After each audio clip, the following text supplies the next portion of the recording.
Muito obrigada, senador. Antes dela falar, eu queria assinar embaixo, que a Vossa Excelência foi muito feliz nessa colocação. Muito obrigada a Vossa Excelência, senador Telmário, sempre muito atenciosos e gentis comigo. Mas, senhor presidente, eu quero começar essa minha participação nessa quarta-feira, véspera de feriado nacional, relatando um pouco, analisando o que foi a sessão do dia de ontem, em que votamos aqui no plenário, projeto de lei vindo da Câmara dos Deputados, que não apenas reonerava parte e alguns setores da economia brasileira na sua folha de pagamento, mas que também zerava a cobrança, a incidência do PIS e do COFINS para o óleo diesel. E dizer que, conforme o presidente, na abertura da sessão deliberativa, relatou, a partir de um acordo da base de apoio, senador Telmário, de Michel Temer nessa casa, com o próprio presidente da República, definiram que o projeto deveria ser aprovado tal como estava, porque o presidente estaria se comprometendo a vetar a parte que isentava, que zerava a cobrança de PIS/COFINS. Nós, obviamente, que dissemos que não há nenhum valor na palavra do presidente Michel Temer, absolutamente nenhum valor, porque Michel Temer, no período da votação aqui no Senado Federal da reforma trabalhista, ele não apenas acenou, não apenas prometeu a pôr vetos à lei que estava sendo aprovada, mas também editar uma medida provisória, e a medida provisória e os vetos deveriam, assim, mudar a lei da reforma trabalhista, que é extremamente perversa para com o conjunto de trabalhadores e trabalhadoras brasileiras. Ele assinou, ele não só prometeu, senador Roberto, ele assinou o compromisso perante o Senado Federal e, portanto, perante o Brasil, está aqui o documento de Michel Temer, que foi trazido à casa pelo seu líder, senador Romero Jucá, e recebido aqui na casa, formalmente, no Senado Federal, no dia 28 do mês de junho de 2017. Disse Michel Temer que faria mudanças no projeto, na lei, no projeto que seria aprovado aqui, igual ao projeto aprovado na Câmara dos Deputados, através de vetos e da edição de uma medida provisória. Não vimos veto nenhum, senhor presidente, nenhum veto. Está aqui a assinatura, que não vale nada. É uma assinatura que não vale absolutamente nada, senador Paim. Ele prometeu e não cumpriu. Disse que faria vetos e não fez. A medida provisória foi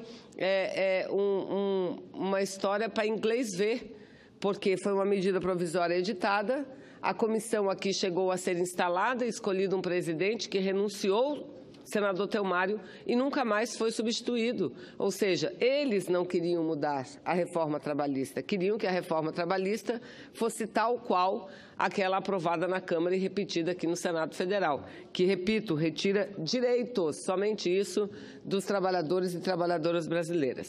Mas, senhor presidente, vamos lá. Digamos que dessa vez ele cumpra com a sua palavra, que eu até acho que dessa vez vai acontecer, e que ele vete a não incidência do PIS/COFINS no óleo diesel. Ele poderá vetar isso, porque foi isso que disse ontem na audiência pública o ministro da Fazenda, ministro Guardia, de que o governo não concorda com a retirada total de PIS/COFINS sobre o óleo diesel e que estariam buscando outras fontes e que possivelmente as tais outras fontes seriam exatamente o orçamento geral da União. Iriam pegar 5,7 bilhões de reais de um tal, entre aspas, excesso de arrecadação, que foi verificado, segundo ele, vis-à-vis, no relatório orçamentário do segundo bimestre desse ano de 2018, e eu explico à população. Esse excesso de arrecadação é uma questão meramente contábil, porque na prática não há excesso de arrecadação, há falta de recursos para cumprir as obrigações constitucionais do governo federal. Então, esse excesso é apenas contábil, o que significa dizer que 5,7 bilhões que deveriam estar no orçamento para ser utilizado nos programas sociais, eles utilizariam para cobrir os 46 centavos que devem reduzir no valor do litro do óleo diesel. E disse que os outros 3 bilhões e 800 milhões de reais também sairão do Orçamento Geral da União. E aí aqui eu venho, presidente, senador Roberto, com essa pesquisa que foi divulgada hoje no jornal Folha de São Paulo. Repare, 87% apoiam a paralisação, mas rejeitam pagar a conta. Ou seja, um levantamento que foi feito com 1.500 pessoas, dizendo que 87% das pessoas apoiam a paralisação dos caminhoneiros. Olha o nível de apoiamento, 87% apoio, inclusive para que o movimento continue. Mas não concordam em pagar a conta por isso, nem com aumento de impostos, e nem com a retirada de impostos. Essa foi a resposta da população brasileira. Porque, no fundo, senador Paim, eu quero resumir e deixar bem claro, a saída que o governo federal está encontrando para resolver o problema dos fretistas, de uma reivindicação correta e justa, é buscar e exigir que o povo brasileiro pague a conta. Porque quem pagará os 46 centavos, de acordo com a proposta do governo, será a população brasileira. Ou através dos recursos desviados dos impostos, que deveriam ir para a Previdência Social, para o seguro-desemprego, que deveriam ir para o pagamento de abono salarial, eles querem desviar isso para ressarcir as empresas petroleiras. Vejam, senhoras e senhores, ressarcir as empresas petroleiras. E a população brasileira está dizendo aqui, somos a favor da reivindicação, mas contra. E nós dizíamos ontem, não queremos trazer a crise para o Congresso, mas o Congresso tem obrigação de resolver uma crise que parece que o governo não tem condições de resolver. Porque, primeiro, ele está resolvendo apenas o problema imediato do óleo diesel. Não está resolvendo o problema da gasolina e não está resolvendo o problema do gás de cozinha. O que significa dizer, em outras palavras, o óleo diesel estará congelado por 60 dias, 2 meses, mas a gasolina não. E essa continuará a ter os aumentos diários.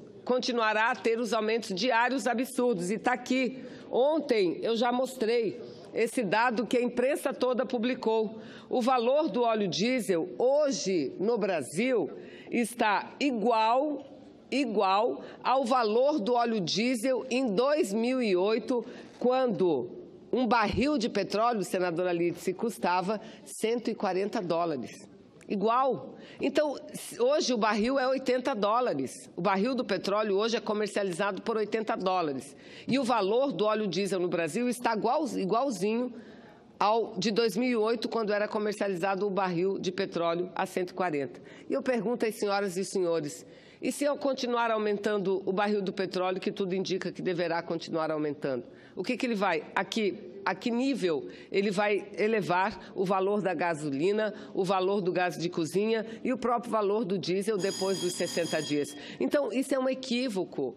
O governo não está atacando a raiz do problema.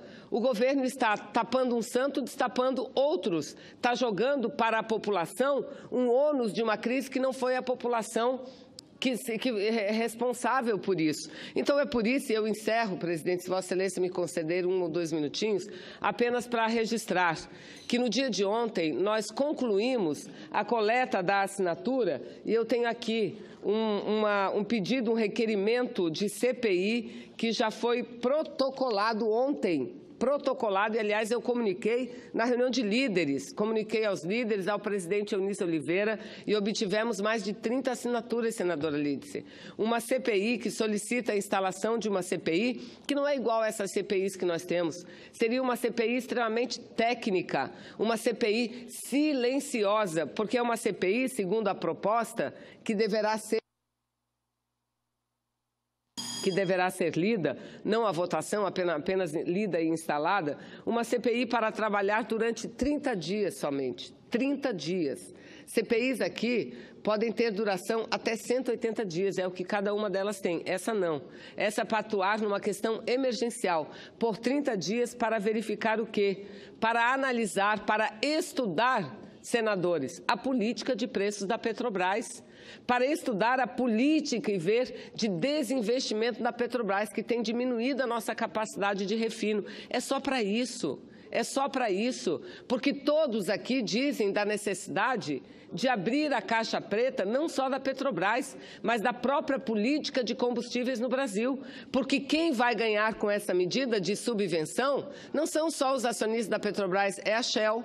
Muito, vai ganhar muito. É a Ipiranga, que são distribuidoras de diesel no Brasil.